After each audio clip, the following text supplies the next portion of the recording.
Hey, Scott, I got a question for you. Just something, when things come up and we want to share your expertise in a recent, there's always things that happen in the NBA, as you know. This James Harden situation has been fascinating. And a lot of people... BJ's just switching lanes already. Well, I'm not switching lanes. I mean, we have an NBA. We have a true insider, and Mo hears me say this all the time, Scott. Roster construction is a real talent. And we have someone who has 20 years plus experience in understanding, when you watch the game, you see the game, but there's a real art to it. Now you have a situation like a James Harden, and I want to get a insider's perspective on this situation and what that would look like from an executive's viewpoint. Like, talk me through, Scott, how possibly you would look at this situation if, you were the general manager of, the Philadelphia 76ers. I think it starts at the very beginning, guys. Whenever you sign someone, draft someone, trade for someone to bring them into your building, I think it's incumbent upon leadership, and I mean the leadership, whether president, general manager, coach, and head coach, to be able to establish a direct, honest, and open communication with all of your players, not just a select few, not just the guys who are quote unquote the stars, but 1 through 15. That you got to have a policy that your doors open it, that if a player has anything that's bothering him, he needs to be able to come and talk to you. Because if something is bothering me, I'm going to want to go talk to that player. And, there's a saying I like to say all the time, we can agree to disagree sometime. But I think when you treat people fairly and honestly, even when they may not like what you have to say from time to time, but as long as you're consistent and honest and upfront with them, they will respect that. And that's what has been my experience throughout my entire life, really, but for sure my entire 36 years in basketball, 13 as a college coach and 23 as in the NBA. That was something that I always held dear to me, was the relationships. Sometimes you hear about executives, not wanting to get too close to players or because you're going to have to do some, you may have to trade them one day, or they may be benched one day. But you can't be afraid of that. In my opinion, it makes it easier to deliver tougher news when I got a stronger relationship with someone. And so I think that's what's, I know there's a history there in Philadelphia between Daryl and James Harden. I don't, because they work together in Houston. I don't know what their day-to-day relationship has been like over time. So that's, obviously something that, James feels, strongly that something went awry. I haven't heard much from Daryl what he believes, but I think if I was to be parachuted in there today and tasked with trying to take that over, I'd have to get a sit down with James, and we'd have to be communicating on a daily basis so that we both, it's a tough situation, but let's figure out man to man how we can make this situation work, at least in the short term, until we can figure out something that's amenable to both of us, whether that be a trade or even him staying the year and finishing out the season. So that's how I look at the situation. So with what we've seen, the two, Daryl Morey and James Harden, were obviously very close. I mean, when James Harden got traded to the Philadelphia 76ers, Daryl Morey was literally waiting for him on the runway to hug him when he got off the plane. I've never seen anything like it. I've never seen a relationship between a general manager and a player quite that close. In fact, I don't even think when I'm flying back to the UK, none of my friends are waiting for me on the runway. Even girls are not waiting for me on the runway. Only airport security is waiting for me on the runway when I'm coming back from California. You know what I'm talking about. But I digress. They were obviously very close. James Harden on his last contract took somewhat of a pay cut to facilitate the signing of PJ Tucker and, some other players to extend the depth of the Sixers. And what James Harden came out this summer and said is, quote, word for word, Daryl Morey is a liar. I will not play for an organization that employs Daryl Morey. And what has been believed, I don't know the insides and outsides because I've not spoken to either party, but that James Harden was promised an extension, a max extension, and he was not given it after the season. And he feels like he was lied to. Now, my question is this. If you're Joel Embiid, I understand you want to sit back and wait to see how this all figures out before you make your next move. But if your teammate, James Harden, has come along and said, I will not play for an organization that employs Daryl Morey. And as Joel Embiid, you're in your prime, you're trying to go get a championship. Would you not simply just go to the ownership group and say, fire Daryl Morey because we're going to need James Harden on this run to the championship? All that contract stuff we can figure out after the season. But I'm in my prime. I've been injured a lot in my career. I don't get that many chances to make a deep run. You know, the East, there's the Celtics and the Bucks. Injuries could happen to either of them, and then it's wide open for us. If you're Joel Embiid, would you not do that? Instead, what have we seen? Season opener against Milwaukee. He's walking up and down. He's showing a lack of effort on defense. I don't know if you guys saw that touch pass where it was like he was playing volleyball. He just batted the ball away. That led to a transition 3-pointer for Jay Crowder. And then in the game against, was it the Raptors the other night? While the team was warming up on the court, he's in the locker room tweeting about the boxing. So at some point in all of this, my question is, does Joel Embiid not have some responsibility? Because as the face of the franchise, he has some leverage to be able to go to ownership and say, look, I don't care what their dispute is. I need James playing, or I need a trade so that we can get more depth or other players in our squad. Does he not have that responsibility? What's your take on that? I think that's a very tough dynamic, to put it forthright and straightforward. Joel Embiid's first responsibility is to make sure Joel Embiid is ready to play 82 games if possible. Well, that's it. This is game 3 and he's resting. Exactly right. Yeah, he's literally resting tonight's game unless he changes his mind. Okay, I hadn't seen that, but look, the guy was the MVP last year. And he's one of the tremendous stars in this league. I don't pretend to know his level of frustration with the situation. I think what you're asking and what you're saying would really depend on that. If he really is committed and wants to stay to Philadelphia and wants to see it work out, well, I think we're in that age of players where that could happen, that he has a relationship with ownership and saying, hey, we got to figure something else out here, because I want to see this, I want to see James on the court helping us win, if that's how he feels. So I think, but again, he's got to, the best way that he can have a voice though, and even though you say he's resting today, is how he's going to go out there and perform each and every day. Because at the end, at the end of the day, he still is under contract, has a number of years left on his contract. He is paid to be great on a nightly basis. I think the young man has enough pride in his own performance to want to go out and do that.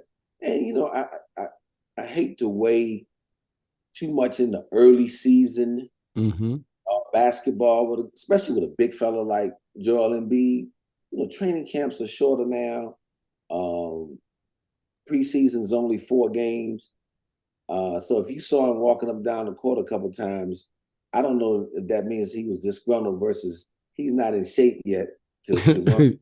Like to see him run. And as I've watched the number of games this first week, you do see some rust, because I think the level of conditioning is not the same what we were used to. And I know, when BJ played, when they were, first 20 days were 2-a-days and they had 8 preseason games. By the time they had game 1, they had worked through all the soreness. They had worked through all of the, getting tired. They were getting their second win. So when the regular season opened up, they looked in mid-season form. Well, I think now, because again, to reiterate the point, you're starting so much sooner. Camp is, not even a week. And I mean, really, yeah. You have No, one or that's two, right. and so you were expecting this high level of conditioning. And I know a lot of guys train in the off season, but look, let's be real. Historically, big guys, big men, they don't play a lot of basketball in the off season. So I don't know Joel Embiid's routine in the summer. Just how much he worked out when he started ramping up for training camp. But you could tell he's going to need some time. I think, like a lot of the athletes do. Well, I know. And I just want to clarify here, the time we're recording this podcast, Joel Embiid is questionable under rest, and James Harden remains out for tonight's game because it's the second night of a back-to-back. They played last night in Toronto, but it is the home season opener. So I'm sure Philly fans, if he does rest the game, will be pretty disappointed. But sorry, BJ, go ahead. yeah, I was just say, no matter what happens moving forward with this James Harden situation, it's going to be a hot topic, and everything is going to be dissected because we have not one, but we have two elite players, right? Two former, MVPs. And we know one decision is going to probably have an impact or affect another. And it's going to be interesting to see how this plays out. However, Joel Embiid, if he doesn't say anything, we're just going to run with that. If he says something, what does that really mean? And whatever Joel Embiid does, because he is one of the elite trollers in the NBA. Okay. A year or two ago, that would have been really funny. Joel is in the locker room. Ha ha. That's just Joel. Now it's like, well, he's not interested. What does that mean? What is he saying? So the media is going to have fun with this.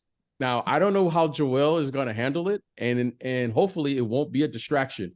However, in the media in Philadelphia, on the national level, it's going to play itself out, and it's going to be a hot topic.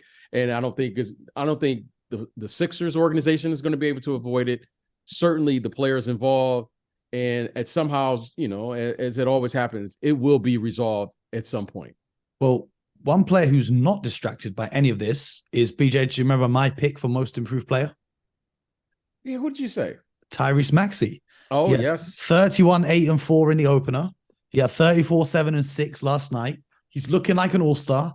So my question is, given that he's playing at this level as the primary guard, if there is a way to get James Harden back playing for the Sixers, do you really want to disrupt that? And how will that dynamic be?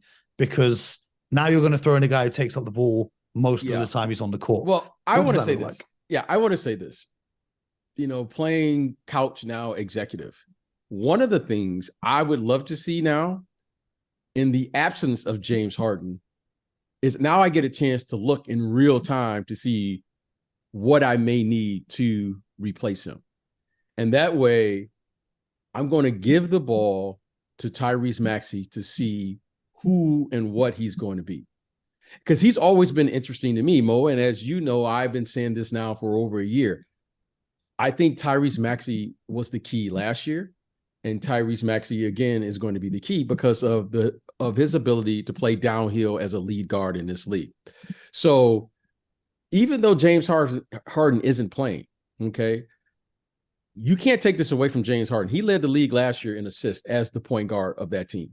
And he went through about a 15 or 20 game stretch last year, Mo, where he was playing exceptionally well. You could have argued that the Sixers were the best team in the Eastern Conference for about 15 to 20 games when he played. But now, if we know that we're going to move forward without James Harden, let's say that is the decision, I get a chance now to give, what's the name of Tyrese Maxiell the basketball, give him the ball, let him see who he is, what he is, and then you try to fill that in if, in fact, that James Harden isn't coming back. Scott, what do you look at when you see this roster now? If it's confirmed that James Harden isn't going to play for them again, and you're not going to get a star player in return for James Harden, which I think is what Daryl Morey is holding out for. He took his time previously when he traded Ben Simmons, and it looks like he's going to do the same thing again. But if you're looking at just kind of role players that you want, what kind of guys would you be looking at?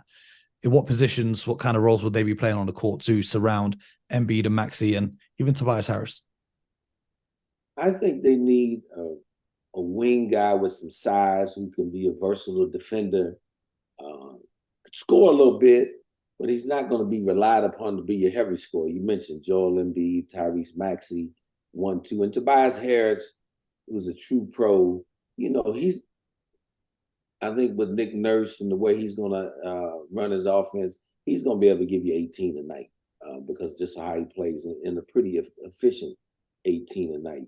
So I just think you need some versatility defensively.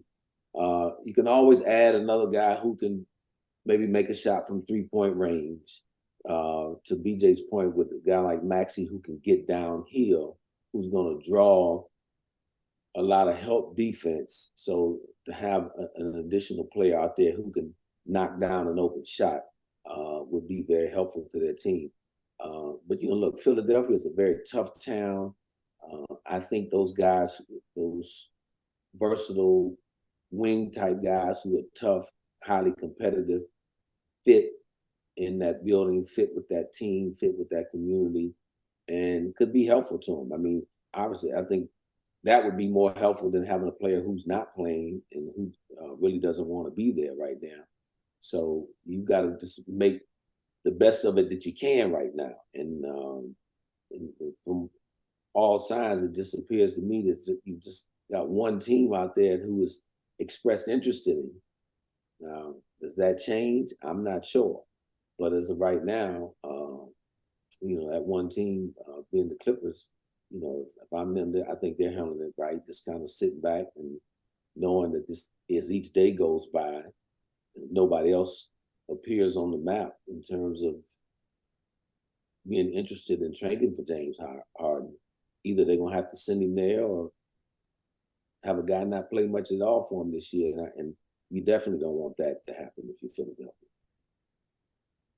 Absolutely. It's going to be interesting to see how that all pans out with the James Harden saga, and if even anything happens, you know, because they're under no obligation to trade him. They can just make him sit till the end of the season. And there's the CBA rules that he has to report to the team. Otherwise, he won't be able to sign a professional basketball contract anywhere else. And the Sixers can block that from happening. So I think at some point he's either going to have to play because it doesn't look like anyone's willing to give up much of anything. I do think, you know, the one thing that Daryl Morey has in his head is, you know, injuries happen all the time, and not to prey on a team who has an injured player, but, you know, if there is a team out there who needs a lead guard or a ball handler or someone who can dime the ball to their teammates, he may just be waiting for situations like that to unfold where he can then use that leverage to go and ship him off elsewhere. But around the rest of the NBA, as we've gotten started this week, you know, they go ahead. One little point to that, though. You know, that can be a little dangerous when you're waiting on someone to get hurt or someone, you know, to need a point guard. Because you got to remember, too, with James Harden, he's not just, you know, your run-of-the-mill talent. Here's a guy who's been a multi-year all-star, who's always had the ball in his hands. And he's in a contract year. So all those things factor in when you're thinking about acquiring a guy like this. So that limits the teams right away. And I don't know, even if somebody, you know, unless they lose a guy who plays a lot like him, and how many teams have that? Not many. I don't know that much more opens up because, again, I talked about it in the beginning of the show. So when you're trying to win, man, fitting personalities together along with the talent meshing, they're equally important because you got to always remember they don't come separate in your door. The talent doesn't come in as one piece and the person comes in as another and you can separate them. No, it's wrapped up into that one person. And you got to figure that out. Well, it's staggering to me that the NBA's assist leader from last season is not wanted by any of the 29 other teams. But I do hear Saudi Arabia is really nice at this time of year. So maybe for next season, maybe, you know, we're going to be in Riyadh. We have him on as a guest. I don't know. I'm the money's good over there, James. I'm just saying. I can make some calls for you. I can talk to my people out there. Who knows? But elsewhere around the NBA,